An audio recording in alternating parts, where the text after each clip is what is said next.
इस वर्ष अधिक मास पुरुषोत्तम मास के रूप में 19 वर्ष के बाद में श्रावण का महीना प्राप्त हुआ है। और पुरुषोत्तम मास जब आरंभ होता है तो पहला पक्ष शुद्ध माह कहलाता है और उसके बाद जो दूसरा पक्ष है उसमें अधिक मास या पुरुषोत्तम मास का आरंभ होता है। उसके बाद जो तीसरा पक्ष रहता है वो भी अधिक मास या पुरुषोत्तम मास ही कहलाता है।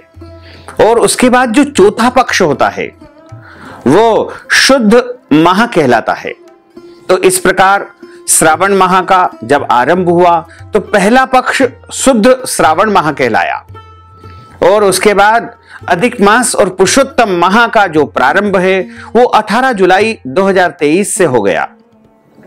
और इस बार जो अधिक मास पुरुषोत्तम मास की जो पूर्णिमा तिथि है वो 1 अगस्त 2023 मंगलवार की सुबह 3:52 से आरंभ हो जाएगी, जो कि 1 अगस्त 2023 मंगलवार की रात को 12:02 पर समाप्त हो जाएगी। इस प्रकार सूर्योदय व्यापिनी, चंद्रोदय व्यापिनी और मध्याह्न व्यापिनी जो पूर्णिमा तिथि रहेगी, जिसे हम अधिक मास की पूर्णिमा कह रहे हैं, पुरुषोत्तम माह की पूर्णिमा कह रहे हैं, वो 1 अगस्त 2023 मंगलवार के दिन ही रहेगी। और इसी दिन आपको अधिक मास का दान पुण्य करना है और पुरुषोत्तमी पूर्णिमा का व्रत भी रखना है, क्योंकि अधिक मास और पुरुषोत्तम मास जो होता है वह माह स्वयं नारायण का स्वरूप माना गया है। और इस महीने जो भी व्रत किए जाए, दान किए जाए, पूजन पाठ किए जाए, अनुष्ठान किए जाए, वह करोड़ों गुना पुण्य फल प्रदान करते हैं। तो 1 अगस्त के दिन अधिक मास पुरुषोत्तम मास की पूर्णिमा है, इसलिए इस दिन आपको दान जरूर करना चाहिए और यदि संभव हो तो व्रत भी करें। पुरुषोत्तमी पूर्णिमा यानी 1 अगस्त के दिन सुबह जल्दी उठे, जल्दी उठकर के ब्रह्म मुहूर्त में स्नान करें और स्नान करने के बाद सबसे पहले सूर्य भगवान को जल अर्पण करें, तारों को अर्घ देवे। सूर्य भगवान को जल पूर्व दिशा की तरफ मुंह करके दिया जाता है और तारों को जल आकाश मंडल की तरफ पूर्व दिशा की तरफ मुंह करके आपको देना चाहिए। जिस प्रकार हम सूर्य भगवान को जल अर्पण करते हैं उसी प्रकार तारों को भी जल देना चाहिए। यानी पुरुषोत्तमी पूर्णिमा के दिन आपको नारायण, तारायण और पारायण तीनों कर्म जरूर करना चाहिए। नारायण का अर्थ होता है सूर्य भगवान को जल देना और तारायण का अर्थ होता है तारों को अर्घ देना और पारायण का अर्थ होता है भगवान की कथाओं का श्रवण करना, पुरुषोत्तम मास अधिक मास की कथा का श्रवण करना। और उसके बाद पुरुषोत्तमी पूर्णिमा के दिन तुलसी माता का पूजन करें। तुलसी माता के यहाँ एक दीपक जरूर जलाएं और मुख्य द्वार का पूजन करके वहां पर भी सीधे हाथ की तरफ चौमुखा दीपक आपको जलाना चाहिए। और उसके बाद आप गौशाला में गौ माता के निमित्त जल अर्पण करके दीपक प्रज्वलित करें और शिवालय में, देवालय में भी आपको दीपक जलाना चाहिए तथा पीपल के पेड़ के पास दीपक जलाएं।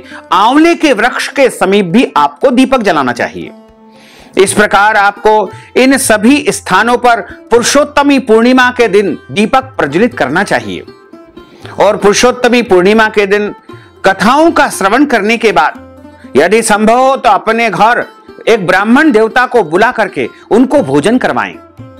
और यदि भोजन नहीं करवा पाते हैं तो भोजन के निमित्त भोजन की सामग्री का दान करें या फिर नगद राशि भी आप भोजन के निमित्त उनको प्रदान कर सकते हैं। तथा ब्राह्मण देवता को इस दिन तिलक लगा करके आप वस्त्र का दान करें और 33 मालपुए का दान करना चाहिए। कांसे के बर्तन में 33 मालपुआ रख करके जो मनुष्य पुरुषोत्तमी पूर्णिमा के दिन दान करता है उसके करोड़ों जन्म के जो भी पाप होते हैं, दोष होते हैं, वो नष्ट हो जाते हैं और उनके पुण्यों का उदय होता है। और जब उनके पुण्यों का उदय होगा तभी उन्हें सांसारिक और भौतिक सुखों की प्राप्ति होगी। वैसे अधिक मास तो और 15 दिन चलने वाला है, क्योंकि अधिक मास का जो समापन होगा वो पुरुषोत्तमी अमावस्या के दिन होगा। यानी अधिक मास का समापन इस बार 16 अगस्त 2023 पुरुषोत्तमी अमावस्या के दिन होगा।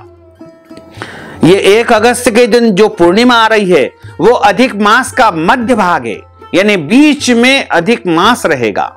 यानी अभी केवल अधिक मास के 15 दिन ही पूर्ण हुए हैं, बाकी के 15 दिन शेष अधिक मास और बचा है, जो कि 16 अगस्त को ही समापन होगा। कई भक्तजनों के, माताओं बहनों के लगातार प्रश्न हमारे पास प्राप्त हो रहे हैं, क्या अधिक मास पूर्णिमा को समापन होगा या अधिक मास अमावस्या को समापन होगा? तो इस विषय में हम आपको पुनः स्पष्ट कर दें कि पुरुषोत्तमी पूर्णिमा के दिन अधिक मास का बीच का भाग होगा, यानी केवल 15 दिन ही अधिक मास के अभी व्यतीत हुए हैं, शेष 15 दिन और व्यतीत होंगे। उसके बाद 16 अगस्त को ही पुरुषोत्तम मास, अधिक मास, मल मास का समापन होगा। तो यह पुरुषोत्तमी पूर्णिमा है, और पुरुषोत्तमी पूर्णिमा के दिन भी मनुष्य को अधिक मास का दान पुण्य सभी वस्तुओं का करना चाहिए।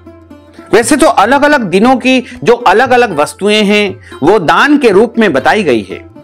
पुरुषोत्तमी पूर्णिमा का जो दान बताया है वो चांदी का नंदीगण बताया है। चांदी का नंदीगण अपने सामर्थ्य या शक्ति के अनुसार मंदिर में अथवा ब्राह्मण देवता को आपको दान करना चाहिए।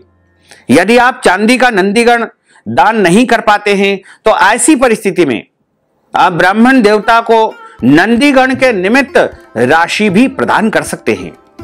चांदी का नंदीगण यदि संभव हो तो शिवालय में दान करें, किसी भी देवालय में दान करें, किसी भी मंदिर में आपको दान करना चाहिए।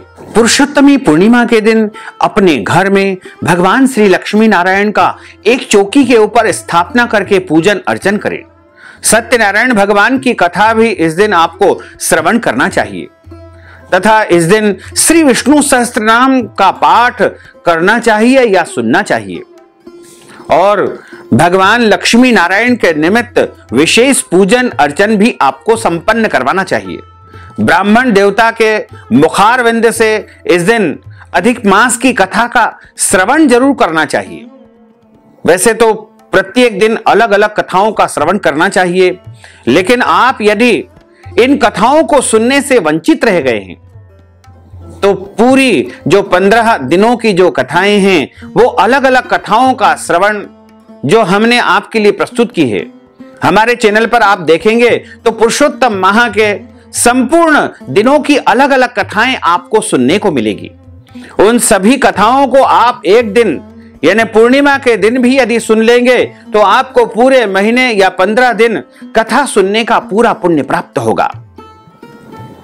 हमारे धर्म ग्रंथों और पुराणों में ऐसा भी लिखा हुआ है कि यदि आप पुरुषोत्तम मास, अधिक मास के पूरे महीने का नियम पालन किसी कारणवश नहीं कर पाते हैं तो आप अधिक मास के अंतिम के जो 5 दिन होंगे, यानी अमावस्या के पहले जो 5 दिन रहेंगे, उनमें भी आप स्नान दान करके अधिक मास का, पुरुषोत्तम मास का संपूर्ण पुण्य प्राप्त कर सकेंगे। अधिक मास पुरुषोत्तम मास के जो अंतिम के जो 5 दिन होंगे वो 12 अगस्त यानी अगली जो एकादशी आ रही है वो 12 अगस्त को है। तो 12 अगस्त से लेकर के 16 अगस्त के जो अंतिम के जो 5 दिन होंगे उनमें आप ब्रह्म मुहूर्त में स्नान करें, नारायण, तारायण और पारायण की विधि संपन्न करें, दान पुण्य करें, तो निश्चय ही आपको अधिक मास पुरुषोत्तम माह का संपूर्ण पुण्य प्राप्त होगा।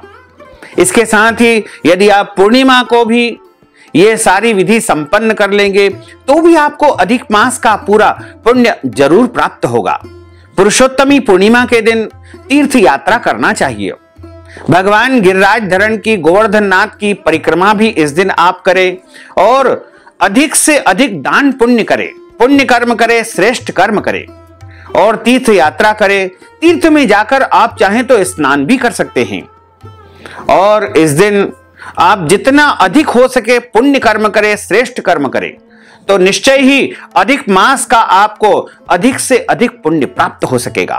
तो भक्तजनों, माताओं बहनों, यदि आप अधिक मास की पूर्णिमा, पुरुषोत्तमी पूर्णिमा के निमित्त नगद राशि प्रदान करना चाहते हैं, वस्त्र दान देना चाहते हैं, गौ दान देना चाहते हैं, अन्न दान देना चाहते हैं, या फिर 5 ब्राह्मणों को, 11 ब्राह्मणों को, 21 ब्राह्मणों को या 30 ब्राह्मणों को या 33 ब्राह्मणों को अधिक मास के निमित्त पुरुषोत्तमी पूर्णिमा के दिन ब्राह्मण भोजन करवाना चाहते हैं, तो आप इस हेतु अपना नाम और गोत्र हमें व्हाट्सएप के माध्यम से भेजें और नगद राशि हमारे गूगल पे, फोन पे या पेटीएम के माध्यम से भेज करके अधिक मास की पूर्णिमा, पुरुषोत्तमी पूर्णिमा का संपूर्ण पुण्य लाभ आप प्राप्त कर सकते हैं।